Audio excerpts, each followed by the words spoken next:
Baik, kali ini kita akan membahas mengenai impuls dan juga momentum. Nah, kira-kira apa itu impuls dan juga apa itu momentum? Oke, tanpa berlama-lama kita bahas langsung dua besaran fisika ini ya. Nah, yang pertama kita akan membahas mengenai momentum. Sebenarnya di dalam fisika itu terdapat dua buah jenis momentum. Yang pertama itu biasa disebut sebagai momentum linier atau disimbolkan sebagai P kecil. Ingat ya, P besar itu adalah daya. Nah, jadi momentum disimbolkan sebagai P kecil. Kemudian momentum yang lain itu biasa juga di fisika dikenal sebagai momentum anguler atau disimbolkan L ya. Nah, ini bisa juga disebut sebagai momentum sudut ya. Nah, jadi bisa disebut sebagai momentum sudut. Nah, yang ini akan kita pelajari pada materi selanjutnya atau pada video selanjutnya ya. Jadi saya tulis ya next video ya mungkin ya. Nah, kemudian yang P ini, nah inilah yang akan kita pelajari kali ini ya. Jadi yang akan kita pelajari adalah momentum linier. Oke, untuk mempermudah kalian memahami apa itu momentum, ya terutama adalah momentum linier, saya akan memberikan contoh atau gambaran apa itu momentum ya. Nah, misalkan saya memiliki sebuah mobil ya, mobilnya adalah mobil truk yang besar sekali, ya, masanya besar ya. Nah, ini anggap saja masanya 10 ton misalkan. Nah, 10 ton ya. Nah, kemudian ada juga sepeda ya, sepeda yang kecil sekali. Nah, ini sama penumpangnya deh ceritanya. Nah, ini masanya anggap saja total ya 150 kilo saja. Nah, sementara yang ini adalah 10 ton ya, jauh sekali atau 10.000 kilogram ya. Nah, keduanya sama-sama bergerak ya, sama-sama bergerak dengan kecepatan. Anggaplah pelan-pelan aja deh, misalkan anggap saja bergerak dengan 5 meter per sekon. Nah, ini juga 5 meter per sekon. Nah, andai kan dua benda ini bergerak dengan kecepatan yang sama ya, dan kamu disuruh menghentikan dua benda ini, nah kira-kira mana yang akan lebih sulit kamu hentikan? Nah, tentu saja yang ini ya, benda yang bermasa 10 ton tadi, truk tadi, kalau kamu disuruh menghadang di tengah jalan, walaupun dia pelan-pelan dengan 5 meter per sekon, kira-kira yang ada malah kamu kelindes sama truk ini. Nah, sementara kalau sepeda ini 150 kilogram, kemudian dia bergerak dengan 5 meter per sekon, kamu disuruh mencegat dia, kira-kira kamu tahan di tengah jalan, kira-kira nggak masalah ini ya, nggak ada problem sekali. Nah, inilah yang disebut sebagai momentum. Jadi secara mudahnya saya akan menyebut bahwa momentum ini adalah ukuran ya kesulitan menghentikan sebuah benda. Nah, inilah yang disebut sebagai momentum. Nah, lalu bagaimana rumusnya? Nah, rumus momentum ini sebenarnya sederhana. Kita simbolkan sebagai P kecil, di mana P sama dengan M dikali V. Nah, V-nya ini adalah V kecepatan ya. Nah, ini kita tahu bahwa kecepatan itu adalah besaran vektor, maka momentum ini juga disebut sebagai besaran vektor. Nah, untuk keterangannya saya tulis di sampingnya sini ya. Nah, P itu adalah momentum. Oke, ini dia keterangannya. Jadi P adalah momentum, satuannya kilogram per meter per sekon, massa satuan kilogram. Kemudian V adalah kecepatan, satuannya meter per sekon. Ini adalah rumus paling dasar daripada momentum tadi. Nah, tadi sudah saya sebutkan bahwa momentum itu adalah besaran vektor ya.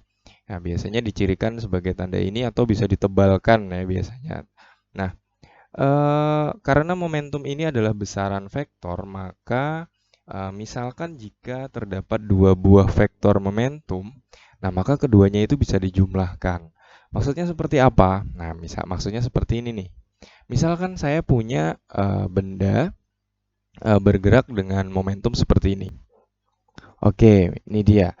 Pertama saya punya ini ya, yang garis merah ini mewakili daripada momentum satu. Kemudian yang ini adalah momentum kedua atau P2.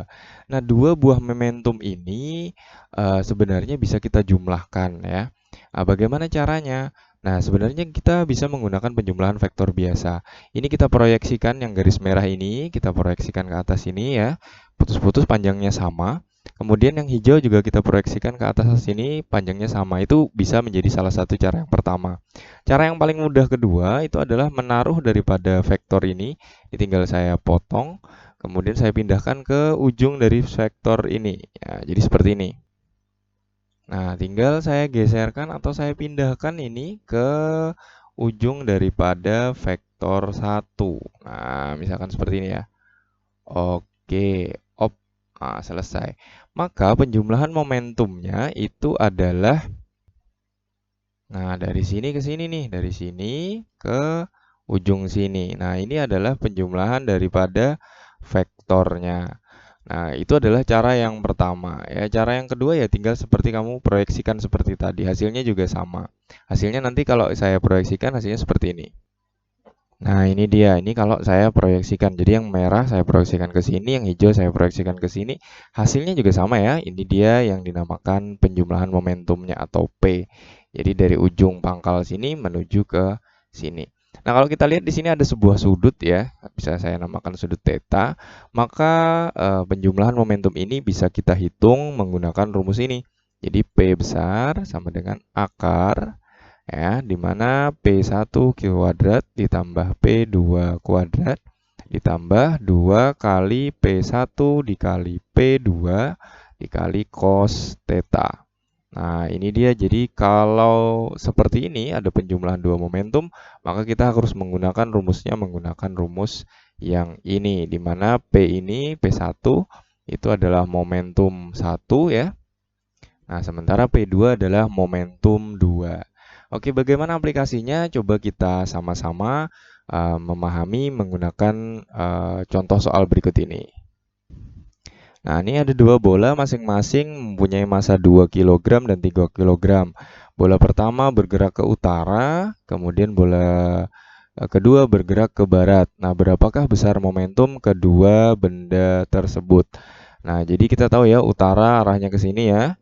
Nah, ke atas ini, kemudian satunya, oh sorry, nah kemudian satunya itu ke barat, berarti ke sini ya kira-kira ya. Nah, kira-kira seperti itu ya. Oke, kita akan hitung bagaimana caranya. Oke, baik, kita tahu yang pertama M1 yaitu masanya adalah 2 kg ya, dengan V1 itu adalah 4 meter per second ya. Kemudian M2 itu adalah 3 kg di mana V2 itu adalah 10 meter per second. Seperti itu ya. Nah, kemudian kita juga tahu bahwa rumus momentum tadi adalah P sama dengan M dikali V. Nah, ini sama nih, kita tinggal masukkan saja. Kalikan saja ya, 2 kali 4 berarti kita akan dapatkan 8 kilogram meter per second. Sementara yang ini 3 kali 10 berarti 30 kilogram meter per second. Nah, ini adalah P1. Oke, yang ini adalah P2. Simpelnya seperti itu. Nah, sementara yang ditanyakan adalah momentum total daripada kedua benda tersebut. Kita tahu bahwa P1 ini momentumnya adalah 8 kg meter per second, arahnya ke sana, ke atas, ke utara ya, dengan nilai 8 kg meter per second. Kemudian satunya ke barat, ke samping sana berarti ya, ke barat. Ini sorry nggak lurus ya, dengan nilai 30. Oh, berarti lebih besar lagi nih 30. Nah, ini tinggal kita proyeksikan, maka kita akan dapatkan nanti hasil daripada penjumlahan momentum ini tentu saja adalah ini ya. Ini kita pindah ke ujung sini. Nah, kita proyeksikan seperti ini. Sementara yang bawah ini kita proyeksikan juga ya. Nah, seperti ini. Oke, maka penjumlahan momentumnya adalah dari sini ke sini. Oke, seperti ini ya kira-kira ya. Ini adalah P-nya, di mana ini adalah P1, ini adalah P2. Nah, di sini sudutnya adalah 90 derajat. Oke, bagaimana rumusnya? Nah, kita rumusnya tahu ya, P sama dengan akar P1 kuadrat tambah P2 kuadrat ditambah 2P1 kali P2 dikali cos theta.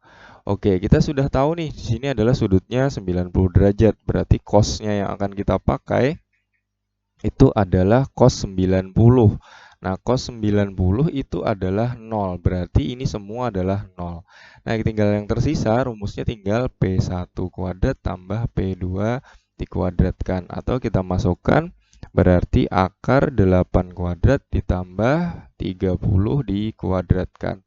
Berarti akar 64 ditambah akar 900. Ya, berarti sama dengan akar 964 kilogram meter per second. Nah, inilah hasilnya daripada penjumlahan kedua momentum tadi. Oke, cukup jelas kira-kira mengenai momentum ya. Selanjutnya kita akan bahas mengenai impuls. Nah, selanjutnya adalah impuls. Apa itu impuls? Nah, secara sederhana saya akan mencontohkan kalau kalian memalu, ya ini ada palu besi ya ceritanya. Kemudian ini ada paku. Nah, kalau kamu pukul ini dengan cepat ya, biasanya kalau memukul dengan cepat ya. Nah, tuk tuk tuk, nah, cepat sekali. Nah, inilah sebenarnya yang disebut sebagai impuls. Nah, jadi bisa kita katakan impuls ini adalah gaya sesaat. Nah, jadi ketika kamu memukul paku ini dengan cepat, ya tuk tuk tuk, nah itu kamu memberikan gaya sesaat kepada paku ini.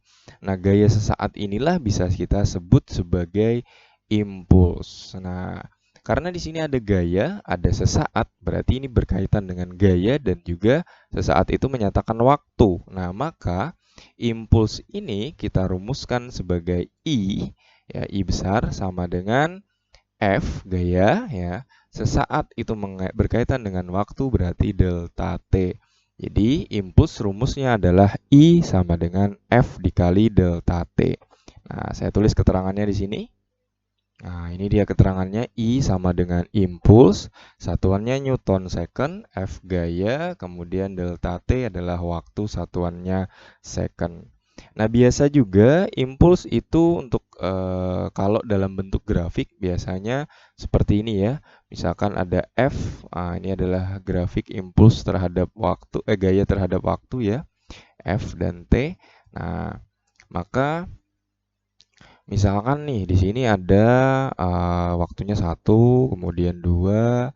Nah, 2 detik ya. Nah, kemudian ini 3 dan seterusnya. Kemudian kalau di sini ada 10, ini ada 20 ya gayanya Newton ya. Nah, kemudian ini ada luasan yang biasa diarsir dalam soal biasanya seperti itu. Nah, maka impuls ini adalah ini semua luasan yang diarsir ini adalah termasuk impuls. Jadi kita bisa menghitungnya. Nah, gampang nih. Ini kan bentuknya adalah persegi ya. Persegi itu kan berarti panjang kali lebar. Berarti ini 20 ya tadi ya. Nah, berarti 20 dikali impuls T-nya 2 berarti sama dengan 40 Newton second.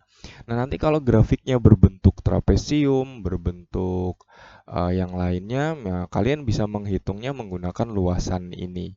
Jadi impuls bisa juga dihitung melalui luasan jika dia disajikan dalam grafik yaitu F dan T. Biasanya seperti itu. Oke, paham ya kira-kira untuk materi mengenai impuls ini. Jadi contoh paling sederhananya adalah ketika kita memalu paku ya. Nah, selanjutnya kita akan membahas mengenai hubungan daripada impuls dan juga momentum. Oke, seperti judul tadi, impuls dan momentum ini mereka sepertinya berhubungan erat sekali. Nah, bagaimana kita membahas mengenai hubungan daripada impuls dan momentum? Sebelumnya, saya mengingatkan kalian kembali kepada hukum Newton. Hukum Newton yang ini, F sama dengan M dikali A, ini tentu saja adalah hukum yang sangat familiar bagi kalian. Ini adalah hukum 2 Newton ya. Nah, ini hukum 2 Newton. Nah, kenapa kita bawa-bawa lagi si Newton ini? Nah, karena ya pada dasarnya semua ini mereka masih berkaitan sangat erat ya. Oke, kita tahu bahwa A di sini itu adalah delta V per delta T ya, seperti yang pelajaran sebelumnya ya, di video sebelumnya kalian sudah tahu. Nah, kalau kita masukkan ya nilai A ini dalam bentuk ini ya, berarti kan F sama dengan M dikali A-nya kita ganti ini delta V per delta T. Nah, delta V per delta T gitu ya. Nah, ini kalau kita kali silang, maka kita akan mendapatkan F dikali delta T sama dengan M dikali delta V. Nah, kalian sudah ingat ya tentu saja di tadi ya di slide sebelumnya bahwa F kali delta T. Nah, ini adalah I ya atau impuls. Jadi impuls itu adalah F kali delta T kan tadi ya. Nah, berarti ini adalah impuls. F kali delta T adalah impuls. Nah, M dikali delta V ini berarti kita bisa pecah nih. M dikali VT dikurang V0 gitu ya. Nah, kalau kita kalikan lagi I sama dengan MVT dikurang MV0. Nah, MVT ini kita ingat lagi juga ya bahwa P itu adalah M dikali V atau momentum adalah massa dikali kecepatan. Nah, di sini ada VT kecepatan akhir berarti ini adalah P akhir dikurang PV0 berarti P awal. Nah, ini sama dengan I. Berarti impuls itu adalah perubahan momentum. Nah, berarti kesimpulan, nah, sini ya, kesimpulannya impuls itu adalah perubahan momentum. Nah, jadi sudah sangat jelas apa hubungan daripada impuls dan juga momentum. Baik, untuk menutup video ini kita coba membahas menggunakan latihan soal lagi ya, yaitu latihan soal mengenai hubungan impuls dan juga momentum. Baik, ini dia soalnya, sebuah bola pingpong bermasa 0,1 kg dipukul hingga melejit dengan kecepatan 50 meter per second meninggalkan pemukulnya. Jika perbedaan waktu kontak antara pemukul dan bola adalah 0,002 second, berapakah gaya yang dikerjakan pada pemukul? Nah, kita tulis dulu diketahui ya supaya mudah. Yang pertama itu ada massa ya sama dengan 0,1 kg. Kemudian kecepatan awal. Nah, kecepatan awalnya tidak ada ya. Jadi ini kita anggap pertama kecepatan awalnya adalah diam atau 0 meter per second. Kemudian kecepatan akhirnya, nah di sini baru ada nih setelah dipukul dia melejit dengan kecepatan 50 meter per second. Nah ini adalah kecepatan akhir ya. Jadi dia pertama mungkin dipegang oleh pemain pingpongnya, jadi kecepatan awalnya 0. Kemudian setelah itu dipukul dengan kecepatan 50 meter per second. Nah, di sini kemudian ada juga delta T selang waktunya yaitu 0,002 second ya. Nah, yang ditanya ini adalah F atau gaya. Bagaimana cara menyelesaikannya? Nah, ini mudah sekali. Kita ingat rumus impuls sebenarnya adalah perubahan momentum I sama dengan delta P. Nah, kita tahu bahwa impuls sendiri adalah F kali delta T, di mana delta P itu adalah M dikali VT dikurang M dikali V0 gitu ya. Nah, bisa kita tuliskan berarti F sama dengan M dikali VT min M dikali V0 per delta T. Oke, nah kita lanjutkan di sini.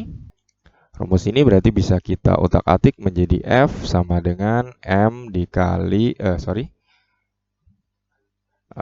M dikali VT dikurang V0 per delta T gitu ya. Nah, berarti M-nya kita punya berapa tadi? 0,1 dikali VT-nya 50 dikurang 0 per delta T-nya adalah 0,002. Nah, kita kalikan ke dalam berarti 0,1 kali 50 adalah 5 per 0,002. Ya, agak susah membaginya seperti ini, sama-sama kita kali 1000 deh.